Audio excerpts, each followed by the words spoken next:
Welcome to Desperately Seeking the 80s. I am Meg. And I am Jessica. And Meg and I have been friends since 1982. We got through middle school and high school together here in New York City, where we still live. And where we podcast about New York City in the 80s. I do Ripped from the Headlines. And I do pop culture. So, Jessica, guess who I heard from? And I heard that you heard from him too. Oh, but I'm sure that Alex ripped me all the new ones available. No, not at all. No. He did not at all. But not surprisingly, he has thoughts about The Clash, but he said he shared them with you. I asked him about our segment on the Carpenters, and I would like to share with you what he said. Oh, outstanding. Okay. Well, it's entirely impossible for me to be objective about the music of the Carpenters in that theirs was this maddeningly inescapable presence in my mother's record collection for much of my littler years. It was nigh on impossible to escape Karen Carpenter's velvety voice for me. I'd be in my room trying to enjoy Dressed to Kill by my beloved Kiss when Mom commandeered the living room stereo with endless lashings of Yesterday Once More, We've Only Just Begun, and Fucking Close to You. While, as an arguable adult today, I can appreciate the sheer talent of Carpenter and James Taylor and Carole fucking King. At the same time, I wanted no part of it in the slightest. I have precious little tolerance for mawkish milksop soft rock. Also, it goes without saying that in the late 70s, cool shit just didn't grow on trees. Today, you can practically hear any bit of recorded music on a whim without having to put your pants on. But back in the day, it required so much more effort. And when you found it, it was mind-blowing. So imagine being sentenced to a short lifetime of enduring your mother's tireless airings of the Carpenters and Judy Collins and Cat Stevens and Sergio Mendes, who actually is kind of rocks, and then discovering, say, Death on Two Legs by Queen, or School's Out by Alice Cooper, or Anything for My Baby by Kiss. Head fucking explodes. I just love that. Yeah. That last little bit particularly. Yes. Where it's like, it's work. It took a lot of effort to find something that felt right to you. Oh, and you know what it occurs to me, and must be insanely obvious to Alex and anyone else, but I hadn't thought about it before. All of that work is what made people so loyal to bands. You worked to find them, and then you owned them, and they worked to connect with their audiences. Yeah. And so that's a really, really different relationship than, oh, it's sitting in my lap. When you're like, I can't listen to Close to You one more fucking time, but oh my God, wait, what did I just listen to from sheer heart attack? What is Queen doing? That's like undying allegiance suddenly. So yeah, I get it. I think he's got a really good point. And, and I think it's why there's so much frenzy now about, kids wearing T-shirts that have been licensed, like with the band's names. So it's like, have you ever listened to Nirvana? Oh, it's Nirvana, like that sort of thing. And, the commodification, whereas wearing a Kiss T-shirt was actually a huge statement in our youth. You were saying, this is my tribe in a profound way. So good point, Ms. Jones. Here I am being all pop culture-y.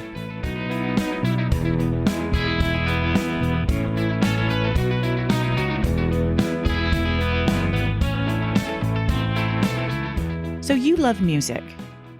Yeah. And you were just talking about you weren't talking about clubs, but you were talking about band loyalty. Do you go to clubs? Did you go to clubs? I did. Most certainly, yes. I mean, I've been to tons of concerts. And yeah, I used to, like Wetlands or Brownies or what do you call it? Mercury Lounge a lot. Bowery Electric, all of those places, and obviously Webster Hall and Irving Plaza for sure, the Beacon. I mean, there were so many different ways to hear music and types of places to hear music. And sometimes you'd see an amazing and somewhat well-known band in like a shoebox. And other times they'd be at like, a giant venue. The other thing that I had the good fortune to be part of and to see was the burgeoning indie scene in the 90s in downtown. I was about to mention that. Yeah, in like the Strokes and bands like that were just breaking. And I would go to these. They were like half loft party, half concert at places. There's a place called the Green Door. I think, my God, like my memory is so bad. I think it was Manhattan, like near the Music Building on 30th Street. But there was also a place in Williamsburg that was like an unmarked door near Wythe, right near the water. So those places where people were really trying out new bands. And I had a wonderful assistant at one of my weirdo jobs, and she had a band that was actually quite good, and she wound up marrying her bandmate, and they have 2 children now. But her band was great, and one of her songs is still like it's a good earworm. It's still stuck in my head, and the lyric was "So It Goes." I think was the title of the song. So frequently I think of that time period because anything happens and I'm like, so it goes. Yeah. All right. So that was cool. Yeah. Yeah. Anyway. All right. Where's that going? We'll see. All right. My sources are Happy Land by O.J. Majeska. I think that is how you pronounce that. And it is a book. New York Times and ABC Local News, which you can see on YouTube. I'm loving YouTube these days. God. You can just watch an entire episode of the local news. That's pretty amazing. It's incredible. It's incredible. I know what I'm remembering. The minute you said the name of the place, I'm like, oh, this is a good one. I don't know the details, so you are going to enlighten me. I will. In 1984, 39-year-old Lydia Feliciano met 30-year-old Julio Gonzalez at the Yezu Beauty Parlor she frequented in her tight-knit Honduran neighborhood of East Tremont in the Bronx, which is it's that area just south of the Bronx Zoo. So if you go to the Bronx Zoo by taking the subway, you're going to walk through that neighborhood. They soon started dating, and eventually Julio moved in with Lydia. She had small children and an extended family, so the apartment was always bustling. Lydia was very involved in her community, social butterfly, and Julio was more of a loner. But it worked for them. At least it did for a few years. Julio, this is interesting, was a Cuban refugee via the 1980 Mariel boat lift. Whoa, really? So I looked into that a little bit, which is a whole other story and might be interesting to talk about because, that was when Castro expelled 125,000 Cubans and they came to Florida, and a lot of them came to New York as well, like Julio. In February of 1990, Julio lost his job at a lamp factory. He put lamps in boxes. That was his job. And he lost that job. And around that time, Lydia's 19-year-old niece came to stay with her. Julio reportedly made advances towards the niece, and Lydia kicked Julio out of the apartment. Broke and despondent, he ended up living in a 10-square-foot room with one bed and a portrait of Jesus. And he was begging for handouts on the street to pay his rent, and he was behind on his rent. Oof. Not looking good. Lydia made $150 a night checking coats and taking $5 tickets at the Happy Land Social Club on Southern Boulevard, just off East Tremont Avenue. Now, the neighborhood was home to immigrants from Puerto Rico, Ecuador, Mexico, and they all had their own social clubs that would play their music and celebrate their holidays. Happy Land was where the Honduran community gathered. It served the homeland beer, Salavida, for $3 and sponsored a soccer team for the neighborhood kids. Just like the other social clubs in the neighborhood, Happyland didn't have a liquor license and violated all kinds of city ordinances. It was owned by Jay Weiss, who happened to be Kathleen Turner's husband. I know so much about them because Jay Weiss owns the building that a friend of mine lives in. Currently? Yes. Oh my God, put a pin in that, please. Yes. Because it's going to come back around. Yes, he's a character, put it that way. In November 1988, Happyland was ordered closed by the city for building code violations. It was cited for no fire exits or alarms or a sprinkler system. Also, Elias Colon, who rented the space and ran the club, had built a makeshift second floor that had a 7-foot ceiling. So when he rented it, it was a big old space and he built a second floor. But 7 feet? That is very low. That's a very low ceiling. Was that a 7-foot ceiling on the upper floor or on the upper lower? floor? On the upper floor. Got it. But the city didn't follow up after closing them down. And Happyland just kept doing business in the off hours when inspectors weren't making the rounds, but also they didn't really try very hard. On March 25th, 1990, Happyland was hopping. It was the weekend of Punta Carnaval, the Honduran equivalent of Mardi Gras. The 60-foot by 20-foot club was packed with about 100 people. Ruben Valladara, the DJ, was spinning an assortment of merengue, salsa, reggae, and calypso records. Lydia was working coat check when Julio showed up. He hated that she worked. He hated that she worked in a club. He was certain that she was seeing other men, and he came to Happyland to convince her to quit her job and let him come back to the apartment. Lydia wasn't having it. They fought loudly, with Julio following her around the club as she tried to avoid him. At 3 a.m., the bouncer kicked him out. Julio screamed he was going to, quote, shut this place down, and I'll be coming back. Lydia was terrified and tried to warn people that Julio was violent. She was worried, but her concerns were drowned out by the party. Julio walked 3 blocks to the Amoco service station where he spotted an empty 1-gallon gas container. He asked the Amoco attendant to give him $1 worth of gasoline. That was all he had in his pocket. The Amoco attendant got a bad vibe and wasn't going to do it, but another man walking past recognized Julio and said, hey, he's a good guy. So the Amoco attendant filled up the gas container. Julio returned to Happyland, poured the gas into the bottom of the stairwell, which was the only entrance and exit, and dropped 2 lit matches to ignite the flames as the DJ played Young Lover by Coco T. The stairway acted like a chimney, instantly sucking the flames up the stairs. There was no way out except through the flames. Lydia was at the coat check and already on alert, so she managed to make it out. The DJ booth was right at the top of the staircase. There's a rendering that I can post on the Instagram.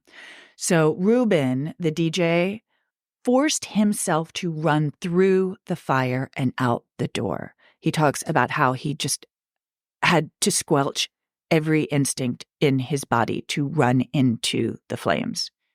This is the most terrifying and chilling. I cannot articulate it. It's so upsetting, but I can imagine being in that position. Like that's the worst moment of life. He made it to the street and he had 2nd and 3rd degree burns over half of his body. He survived. Lydia and Ruben were 2 of the 6 survivors. 87 people died in the fire. 6 bodies were found a few feet from the front door. 13 more were found burned downstairs. All of the others were found piled on top of each other in the makeshift 7-foot-high second floor. Those people did not burn. Those people died from asphyxiation or from trampling. The fire had used up all the oxygen. So there's this very special place in hell for this shithead. Some of those trapped had punched a hole through a wall into the Union Hall that was next door, trying to escape. 150 firemen responded to the blaze within 2 minutes. Somebody, not Lydia, by the way, but somebody saw it go up in flames and called from one of those call boxes. Remember those call boxes? Sure. And the whole thing was extinguished. The entire fire was extinguished in 5 minutes. Fireman Dennis Devlin expected to hear cries and moans from the building, but instead it was dead silent because no one had survived. Julio had watched the club go up in flames and then walked back to his room and fell asleep. When police showed up the next morning, his clothes and shoes reeked of gas. They actually said, "We have to take your clothes and shoes as evidence, so wear something else." And he was like, those are the only shoes I own. He didn't put up much resistance. He explained, quote, "I got angry. The devil got to me, and I set the fire." Carnival had attracted whole families to the club. So brothers, sisters, husbands, and wives died, leaving the community decimated. So many orphans. 5 of the victims were high school students. There was so much blame to go around. The club owner, who died in the fire. The landlord. Apparently, at the time, Kathleen Turner said something like totally tone deaf about how it could have happened to anybody. It's like, oh, fucking hell. Give me lady, I don't think they're married anymore. Oh, they are most definitely not married and not for a long time. The city, which had failed to follow up after they shut the place down, some blame was misdirected at the victims. What were they thinking, hanging out in a place like that? At the time, many New Yorkers, and frankly, David Dinkins, who was mayor at the time, didn't take into account that these social clubs were important to the immigrant communities, and where else could they afford to gather, for crying out loud, you know? Definitely. And because people suck, they blamed Lydia. What? Why did she have to reject him? He was so fragile. She should have known better. It was really all her fault. Are these people from the community? Yes. Yes, that makes a lot of sense. Julio pled not guilty, but was declared sane and found guilty on 87 counts of arson and 87 counts of murder on August 19th, 1991. For each count, he received the maximum sentence of 25 years to life, but because all the deaths were a result of one incident, each of those sentences was served concurrently. So he just got 25 to life. So he was eligible for parole in March 2015. He didn't get it, and he died of a heart attack in 2016. Ruben Valladara, the DJ, lives near Orlando, and people always ask him about his scars from the fire. The community turned against Lydia, and she had to go into witness protection. What? This community that she was so involved with just expelled her, basically. Awful. I understand. I obviously, it's disgusting, but I'm realizing why. Because everyone else who could be to blame is a city agency or a moneyed landlord. They wanted someone who's a scapegoat who they could get their hands on, basically. And I think part of it, too, was the one person who it was directed towards was the one person who didn't die. And that seemed unfair. But, oh my God. I mean, this is clearly a domestic violence situation. The landlords pleaded guilty in May 1992, and they performed community service and paid $150,000 towards a community center. A $5 billion lawsuit was filed by the victims and their families against the owner, landlord, city, and was settled in July 1995 for $15.5 million, which came down to $163,000 per victim. That was rather unsatisfying. The fire was the deadliest in New York City since the Triangle Shirtwaist Factory fire, which coincidentally occurred on the same day. No. In 1911. That is crazy. Crazy. So many similarities, too. Amazing. No exits. Locked in. Yep. Fascinating. Wow. Everyone ran up instead of running through. Right. I mean, when I was listening to, I was listening to the book via audiobook, and when the DJ talks about having to run through the fire, I was like, oh my God, would I be able to do that? I mean, he's smart. Should I just file that away in case I'm ever in that position? Just go into the fire, go into the fire. Can you do that? I don't know. That's why I was saying, when you first said it, that's what gave me, because you have either the possibility of delayed death or the possibility of instant death. Do you see what I'm saying? If you go through the fire? If you go through the fire, it's the possibility of, I'm going to die in 3 seconds. That's when that's going to happen. 50-50, right? You don't know. Or I stay where I am and I hope for that the fire department's going to come. They might not.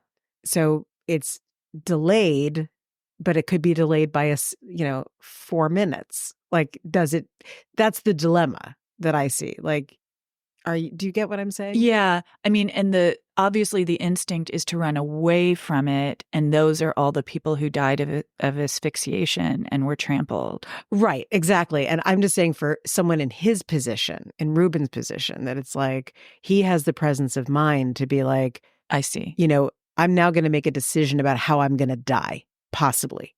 And is it in this way or in that way? But definitely, if I run into the fire, I could be making the decision to die right now. And that's chilling. Yeah. But thank God he survived.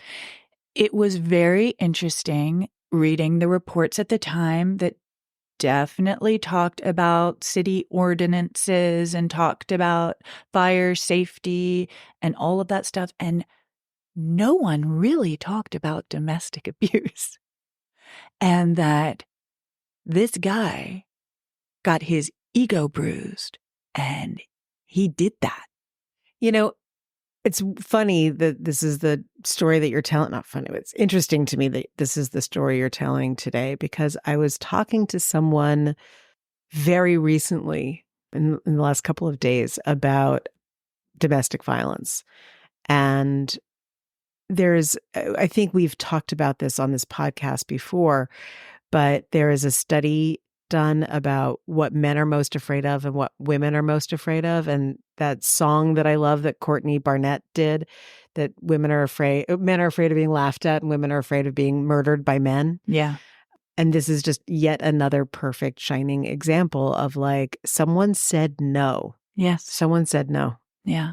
And also after he'd done something gross to make her niece feel very uncomfortable. But that doesn't matter. Don't you understand? That's the mindset. I didn't do anything wrong. Right. I'm not doing anything wrong now. You made me mad. I'm going to set you on fire. Yeah. There's entitlement there for sure. I'm entitled to you. I just love the detail that in his 10 by 10 room, the only thing he has is a picture of Jesus. And it's really? Is that really what's guiding you, sir? I think not. I think not. I have a lot more to say that suddenly got very angry and very profane in my head, and I'm stopping myself because this is when I can go on a rant that no one wants to hear. I think I can hear it in my head right now. Oh, I know you can. I know I'm telepathically broadcasting a huge amount of indignance and rage right into your third eye. Right here.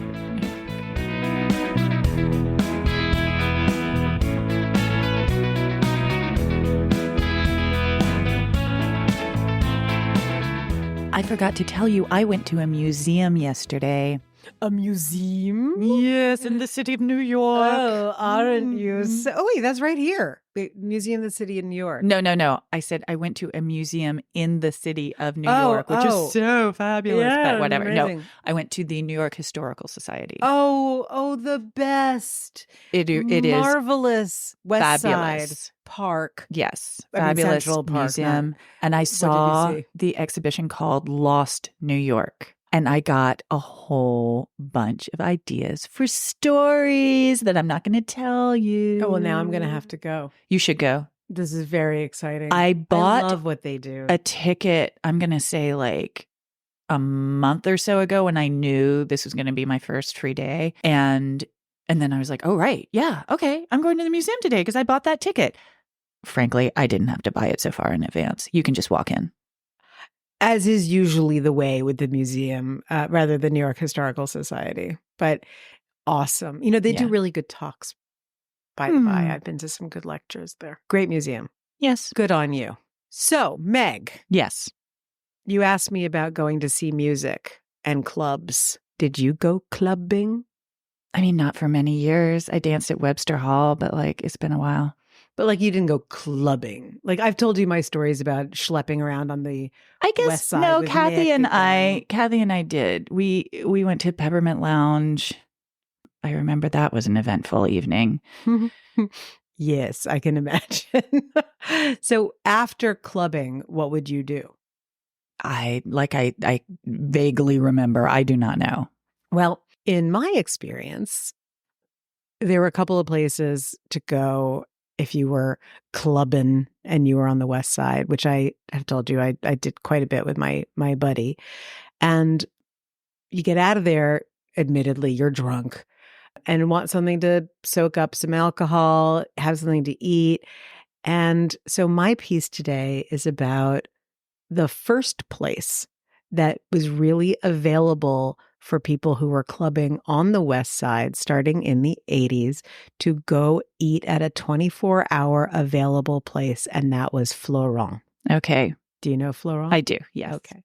So I remembered Florent as, you know, this terrific French bistro, very eclectic and nutty, filled with sort of neighborhood characters. I was not a regular, but I had gone several times. And then not in the crazy after hours time, I had also gone for dinner. And it was a mixture of French bistro and American diner. I knew that, of course, I knew it was a New York institution, but I didn't really know a lot about Florent Morellet, who's the guy who started it and owned it. And I didn't really know exactly how it worked into the community. So I decided that's what I was going to look into. And so my sources are, rather amusingly, almost all of the New York newspapers, Time Out New York, a website by a photographer named Ephraim Gonzalez, because he was a photographer who did a lot of work at that time and in the 90s on the West Side. I think I've seen his name attached to lots of photos on Facebook. And he has some really good captions about what was going on at the time, as well as some of my own experiences. But the thing that I enjoyed enormously was last night I watched a documentary about Florent. So delightful, called Florent, Queen of the Meat Market. And it was great. And I always watch the credits when I watch any kind of movie. And I then was like, oh, of course, it was produced and edited by my friend Bronwyn's husband, Trevor Lawrence. That's so great. Shout out to Trevor. Amazing. Say his name one work. more time because I was talking over you. Trevor Lawrence. Awesome. Documentarian. He's done a lot of very good work. You can look him up. But he did this fabulous documentary in 2008 Okay, and where exactly is Florent? Was at 69 Gansevoort between Washington and 9th Avenue. Washington Street is 1 block east of the West Side Highway. The meatpacking district, let's talk about that for a second. Please. I love it. So people now think of the meatpacking district as yet another really fantastic space in New York that's been developed and cleaned up. The origin of it is different. So prior to that, it was the meatpacking district, called that because that's exactly what it was. Yes. And it was filled with these very low buildings that were places where meat was brought in, or carcasses were brought in, processed, cut up, packed, and then sent out across the country. And you had guys who, were huge stevedores who were slinging entire sides of beef.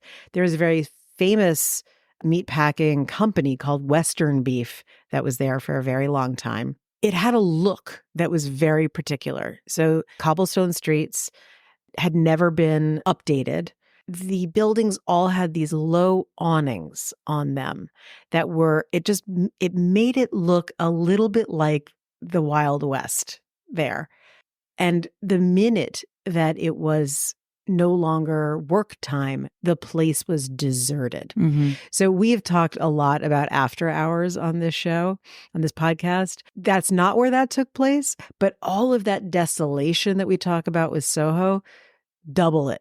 That's what the meatpacking district was. So what the meatpacking district did have a lot of in the after hours were prostitutes walking the streets and walking the West Side Highway. A lot of them were transsexual prostitutes. And you had clubs, because clubs were taking over these big warehouse spaces. It was perfect to build a club. Can I tell an anecdote? Absolutely. So in the early 90s, when we were rehearsing for shows, there was a space there that we used that was upstairs, and the flies and the smell of meat was omnipresent. It was like, oh, we love this space. It's so lovely to have so much space, because space is at such a premium in the city, but you have to put up with the stench of the meatpacking district. Well, funny enough, I moved into an apartment with my lovely first husband, Anthony, on 13th Street between 6th and 7th in 95. The wild, insane maniacs who we were subletting from, when they moved, they got their boxes from the meatpacking district. No. And they were crazy, and they didn't believe in exterminators. Anyway, we got to the apartment after they vacated.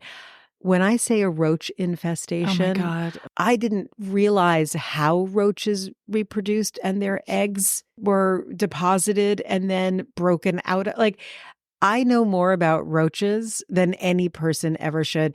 I walked into that apartment with Anthony and another couple. Anthony and the woman went literally screaming.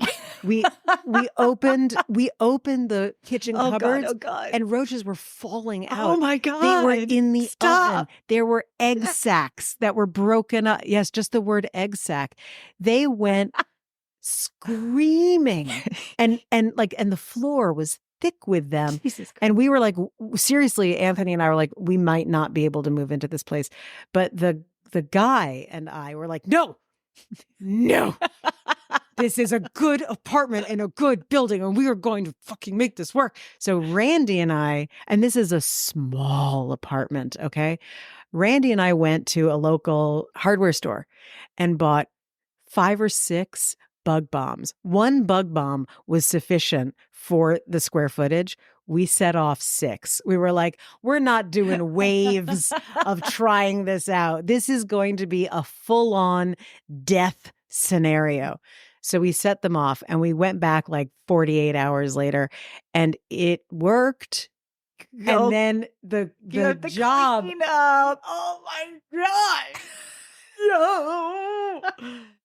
And it was hilarious also because, and I know if Anthony listens to this, he will not be upset. Like, he notoriously could not handle bugs. Like, a spider I mean, he's amazing and he was butch in his own ways. But if a spider walked into the room, he'd be like, ah, like hoisting his, skirts up like Bugs Bunny and like, ah, someone else get it.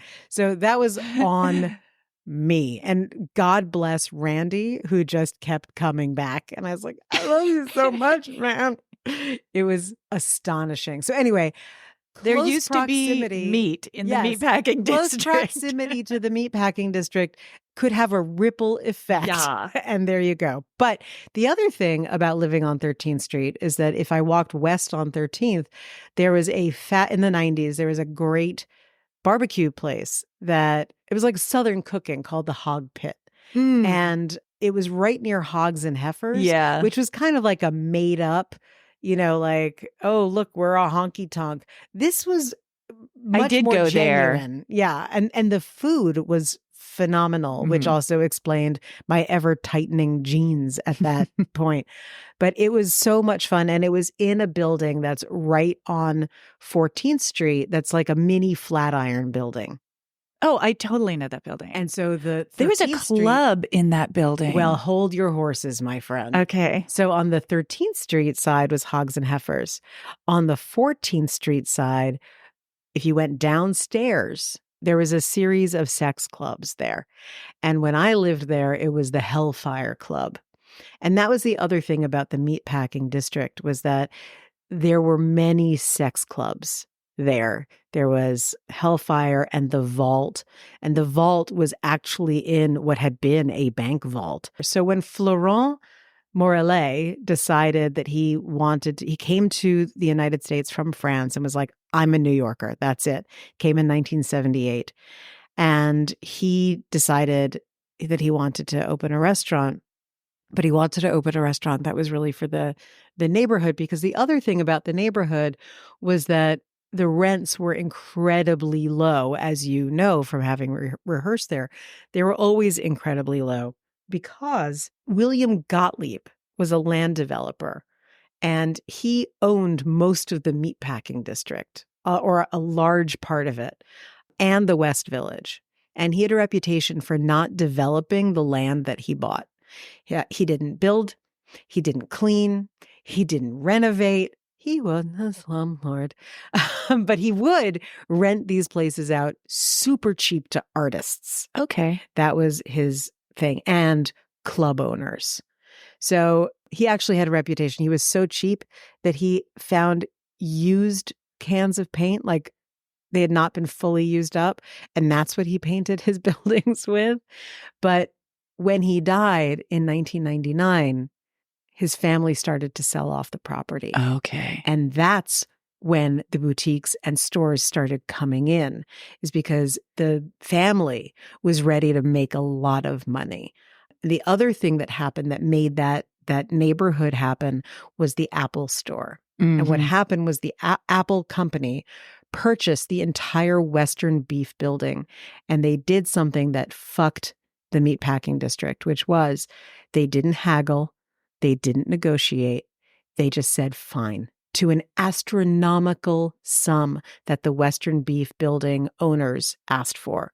So all of the other building owners said, oh, we can do this. So Apple set the market. Okay. And so that's why marquee stores, that are really to some degree using their locations as advertising. That's why they're there, is that Apple set the tone and no one could stay there other than something that was either Could a afford giant that. store. Yeah. Or like a place like Pastis restaurant, which is part of a restaurant group, like a conglomerate where they own multiple restaurants. So it's part of a holding company. So back to Florent, back to when it was before all of that. So Florent wanted to do this. And so he was riding his bicycle one day and he went down Gansevoort and he saw the R&L restaurant, which was a diner, and it was dumpy. And he saw that it was for rent. And he was like, that's the place. He actually didn't change anything. He did talk about being cheap. He was like, this is going to be a no cost, low cost. All that he did was he had one little neon sign in lowercase letters that said Florent that hung in the window, but he kept R and L. He kept everything. And what he did was, whether or not he knew this is what he was going to do, he created an activist hub in his restaurant. When he began, he was also very smart. He knew that if you want a restaurant to live, to survive in any place, you have to rely on the locals. He had that place open to anybody and everybody. The leather guys came, out of Hellfire, the vault, or whatever it was, and the artists came, and the actors who were living, in their lofts, that they were like the pioneers there, like Julianne Moore was one of them. Mm-hmm. They were the people who would come. Eventually, they started getting reviews, and the reviews were glowing. Awesome. And here's some of the reviews. Here's a little example. Any self-respecting late-night diner has been to Florent at least once. The diner-style restaurant is open all night, open to anyone who will make the journey to the meatpacking district to get there. At 3 one morning, an Asian woman in a long straight dress, sitting with 2 friends, polished off a bowl of steamed mussels, had a dessert of cigarettes, then laid down on the long banquette to take a nap. The server came by and picked up the empty bowl without batting an eye. Meanwhile, Flotilla DeBarge, a cabaret performer, well-known drag queen, grooved to the disco music as she made her way through the mussels. "I'm hyped after doing a show," she said. "I come for a cup of coffee, the lentil salad, and the mussels and frite." "You don't know who or what you're going to see in here," she said, paused, then smiled. "Like me." Though she has spotted celebrities like Matt Dillon and Marilyn Manson, she added, "I don't want you to think it's some celebrity gawking place." Ms. DeBarge brings her own music for the restaurant to play, too. "Yeah, that's what drag queens do," said Jose Pita, the manager, as he passed by with a plate of fried eggs. "They bring their own music. They don't tolerate anyone else's." A tone of tolerance is the beauty of this place. Worlds that might normally collide in daylight seem to harmonize under Florent. So the yuppies came. And that was the next thing that happened. So it got super popular, but they knew, keep the locals close. So they had an unlisted phone number that they only gave to the locals, and the locals could call it. You only had the number if it was given to you. Okay. So the locals would call and say, "Hey, it's Melvin.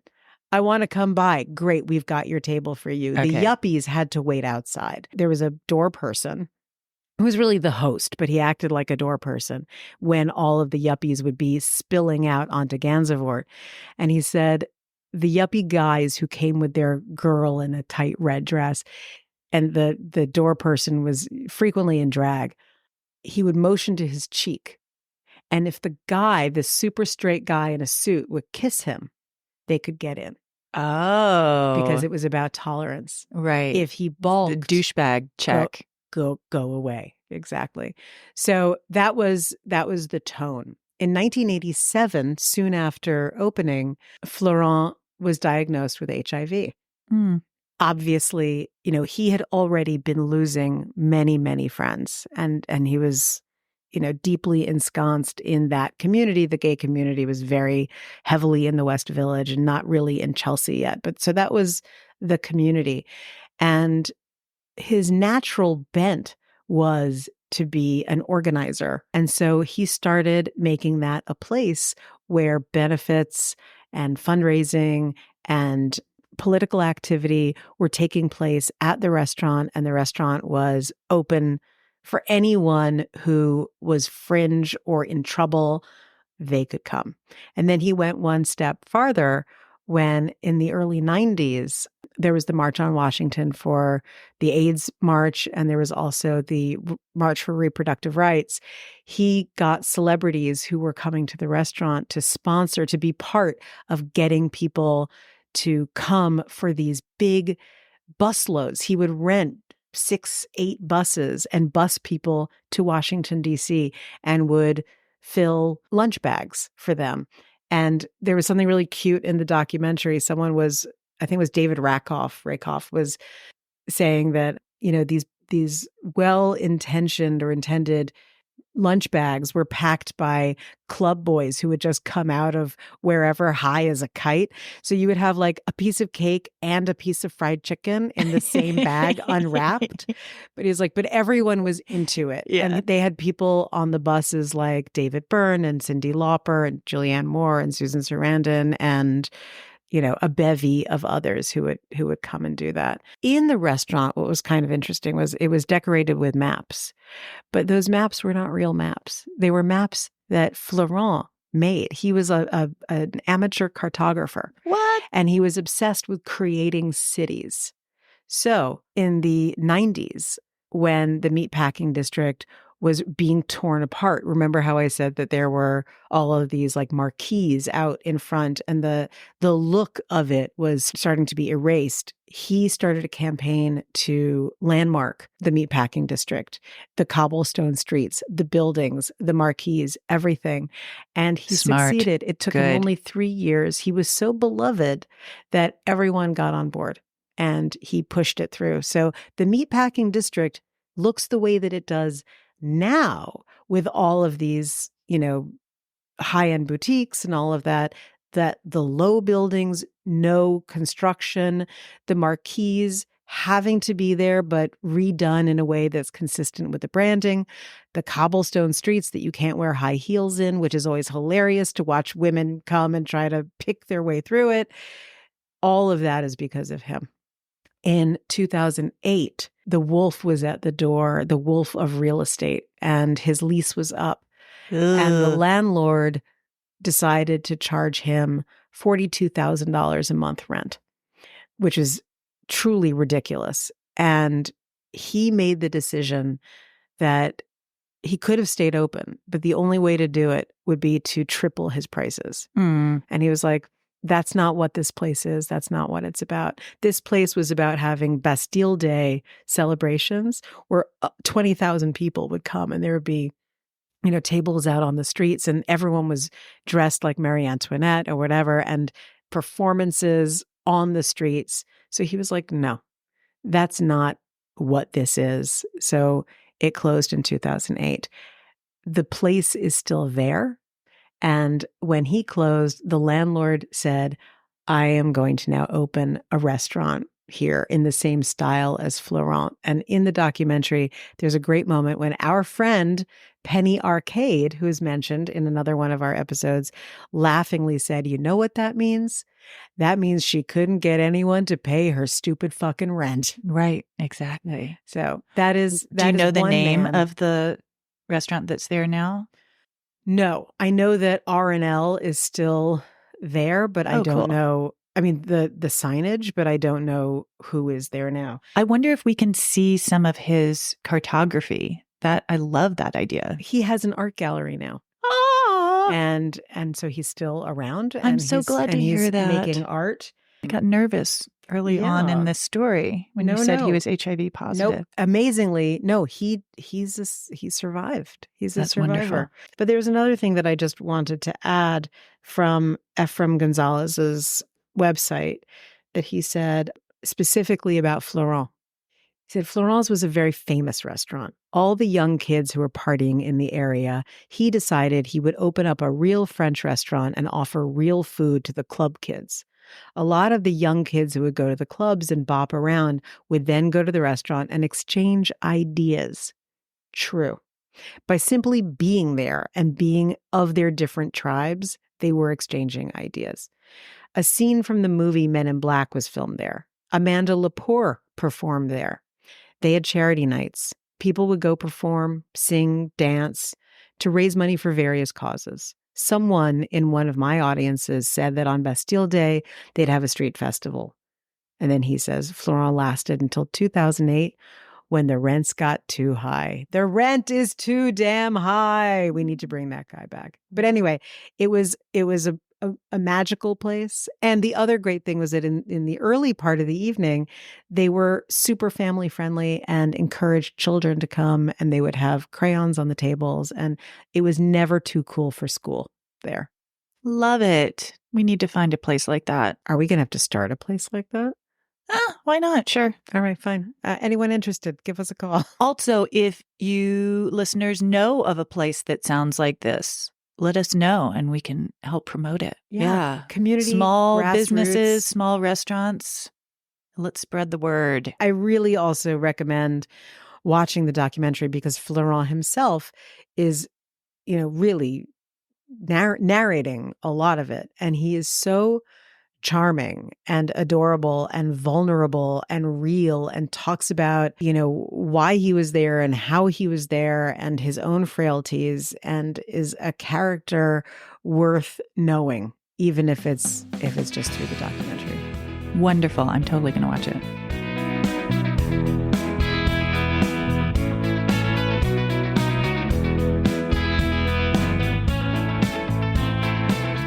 So we have a couple of tie-ins. Yes. One is Happy Land and Florent were both serving their communities. Oh, yes, that is. And that's very true. Not to be scoffed at. And the second is that Florent was very much part of the club world, and Happy Land was the club world.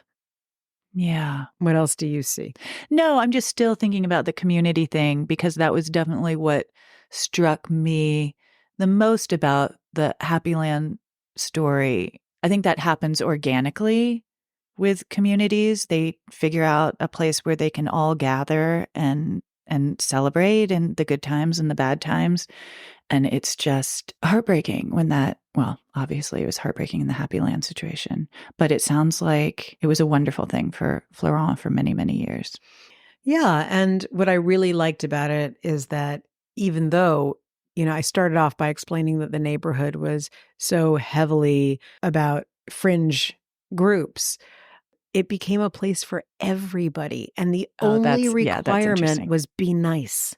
Right. It was be nice and be accepting of everybody. And in fact, there was a really cute bit at the end. The last 5 days that it was open, they had a party each night that was the 5 phases of grief. Mm. And so the last one was acceptance. And the drag performer Murray Hill, who I think is now a trans person, who's in, what's that wonderful Bridget Everett TV show, Somebody Somewhere on HBO. Murray Hill was saying, we're talking about this is where we have to accept that this is closing. And he also said, but, this entire place was about acceptance. And you could be someone looking for a meal, or you could be someone, looking for safety. You're all in. In fact, there was something really funny that I'll leave you with this. They were talking about how one night a young guy, really young, came running into the restaurant screaming, she's after me. She's after me. Don't, I'm help me. And following quickly on his heels was a giant transsexual prostitute saying, I gave that bitch a blowjob and he did not pay me. Pay me my money. And all of the people at Florent were like, to the kid, get the fuck out of here. You go pay her now. It's like, okay. So that is acceptance.